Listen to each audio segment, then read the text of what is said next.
Walaupun sudah bekerja mati-matian, pemuda ini tetap saja hidup sangat sulit. Bahkan ia tak mau menyalakan listrik di apartemennya karena tidak sanggup membayar iuran listrik.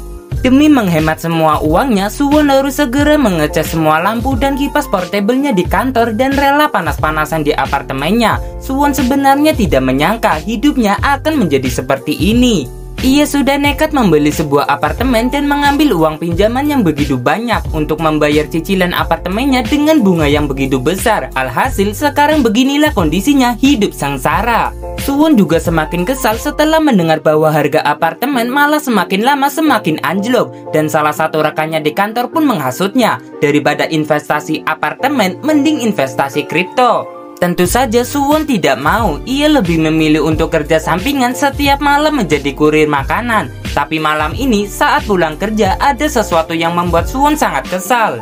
Tetangga apartemennya menulis pesan agar Suwon jangan berisik, padahal dirinya tidak pernah membuat keributan.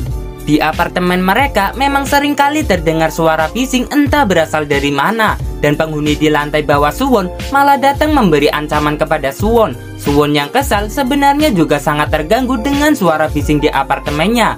Dan kini ia malah dituduh jadi sumber keributan itu. Setiap hari pemuda ini mendengar suara bising di apartemennya. Lebih anehnya lagi, penghuni lain malah mengira kebisingan itu berasal dari kamarnya. Suwon sangat yakin bahwa keributan itu berasal dari lantai atas.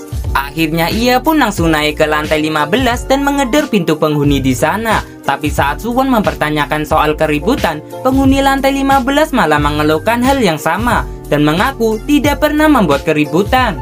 Alhasil Suwon pun mencoba lagi naik ke lantai 16 dan ternyata lagi-lagi penghuni lantai 16 tidak pernah membuat kebisingan. Apalagi kamarnya juga sudah dipasang peredam. Karena masih penasaran, Suwon mencoba lagi naik ke lantai 17. Tapi saat penghuni lantai 17 membuka pintu, isinya hanyalah sepasang kakek nenek yang tidak mungkin buat keributan. Seperti yang dikeluhkan semua orang. Kakek ini juga kesal karena ternyata ia mendengar keributan yang sama.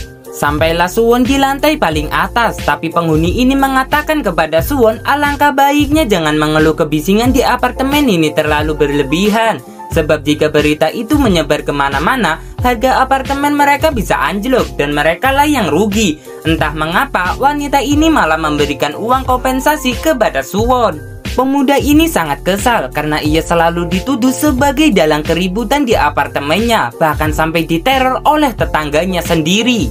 Namun saat Suwon curhat kepada temannya, pemuda ini malah mengalihkan pembicaraan dan mengajak Suwon untuk investasi kripto. Berdasarkan informasi orang dalam, ada sebuah koin yang akan turun harganya dan akan melesat 800% setelah 2 minggu. Awalnya Suwon menolak, namun karena mendengar keuntungan yang didapat begitu besar, ia pun kepikiran untuk mencoba meminjam uang ke rentenir. Suwon mencoba meyakinkan diri dan memperhatikan pergerakan koin tersebut. Sampai akhirnya ia berpikir tak mau lagi hidup sulit seperti ini.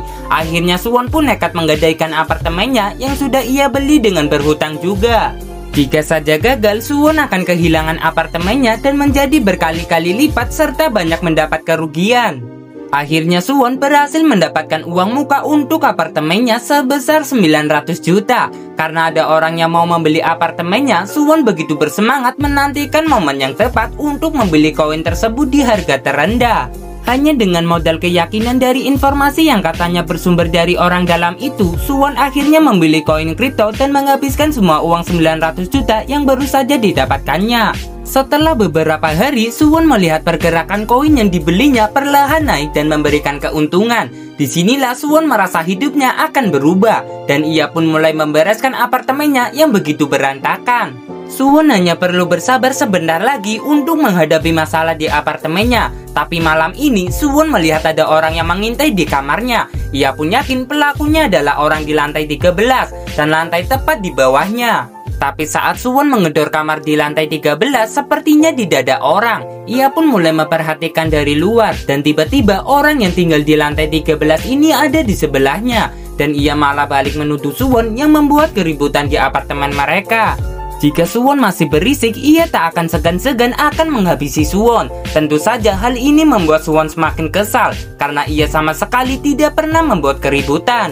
Saat ini Suwon hanya fokus menunggu waktu yang tepat untuk menjual koin kriptonya dan mendapat uang miliaran. Tapi menjelang hari itu, Suwon selalu mengalami mimpi buruk, sampai-sampai ia harus memanggil ibunya datang menemaninya, walaupun mimpi buruk yang menghantuinya tak pernah berhenti. Pria ini untuk pertama kalinya menyalakan AC di apartemennya karena selama ini tak pernah punya uang untuk membayar listrik. Suwon sebentar lagi akan menjadi miliarder karena koin kripto yang ia beli kini sudah menghasilkan keuntungan yang luar biasa. Tapi tiba-tiba malam ini lagi-lagi Suwon mendengar suara bising di apartemennya dan para penghuni apartemen malah datang untuk menggeledah kamar Suwon. Semua orang menuduh Suwon lah yang membuat keributan selama ini, sampai pengawas apartemen harus memaksa masuk untuk memeriksa kamar Suwon.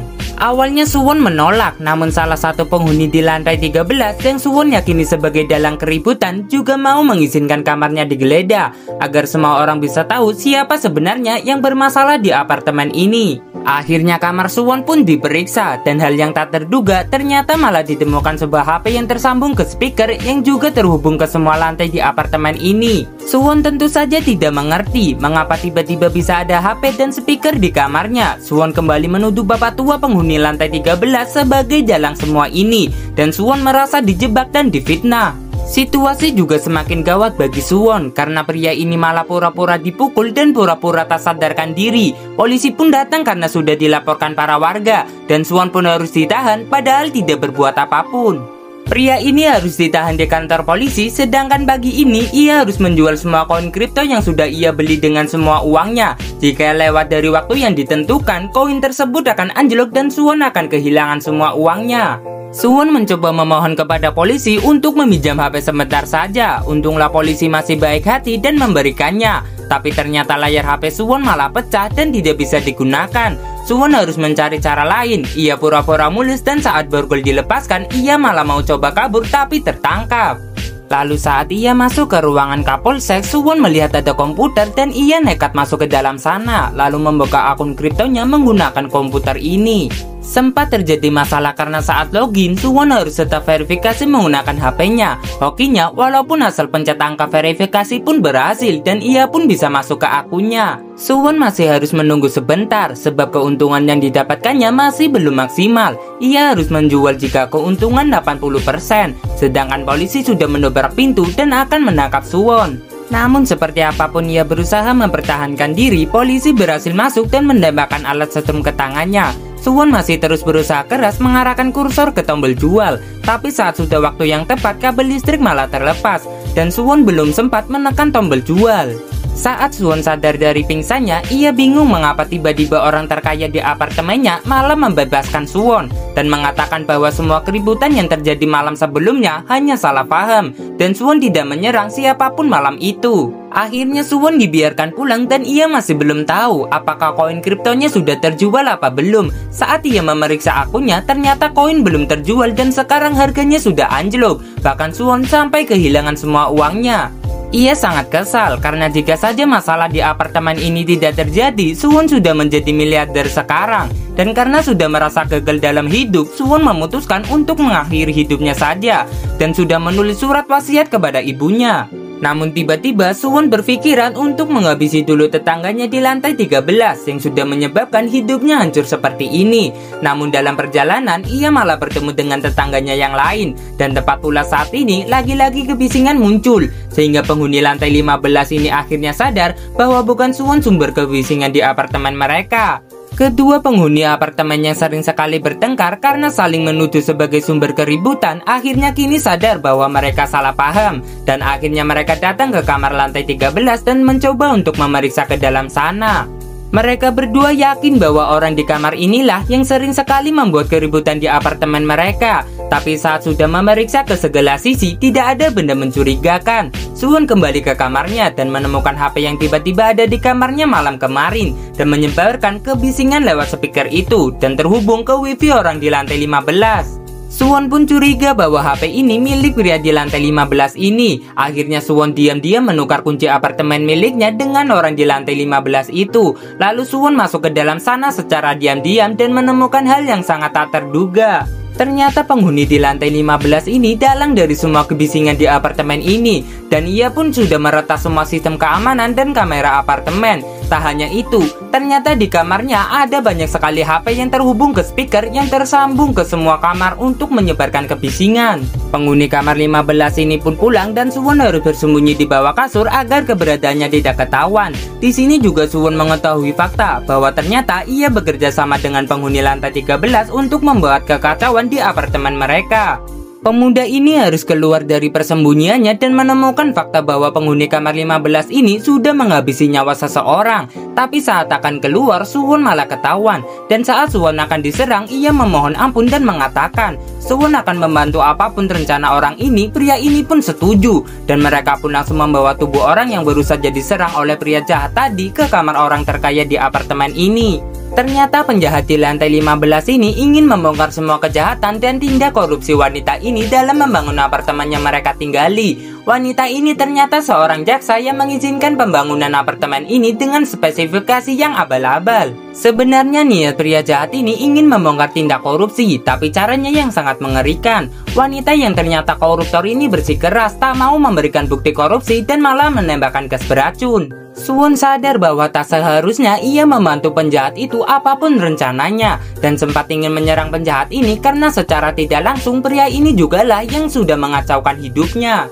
Namun pria jahat itu malah meninggal dunia karena racun tadi, dan Suwon pun malah diserang oleh wanita korup ini. Tapi penjahat tadi ternyata hanya pura-pura pingsan, dan saat inilah dia benar-benar menghabisi si koruptor.